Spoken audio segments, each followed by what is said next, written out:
ये एक जालिम और सख्त मिजाज बादशाह था।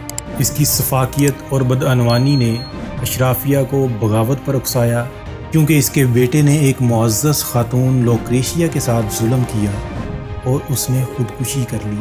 तो ये बगावत की चंगारी बन गई।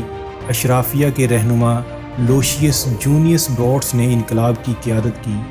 509 कबल मसीह में बादशाहत का ख़ात्मा हुआ और रूमियों ने कसम खाई कि अब कभी किसी बादशाह को अपना हुक्मरान नहीं बनाएंगे। और यहाँ से होता है रोम के दूसरे दौर का आगाज़, जिसे जमहूरिया यानी रिपब्लिक कहा जाता है।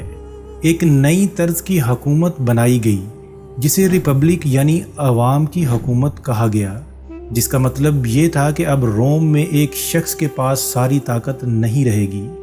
इस वक्त आप सोच रहे होंगे कि क्या उस वक्त रोम को बगैर किसी हुक्मरान के छोड़ दिया गया।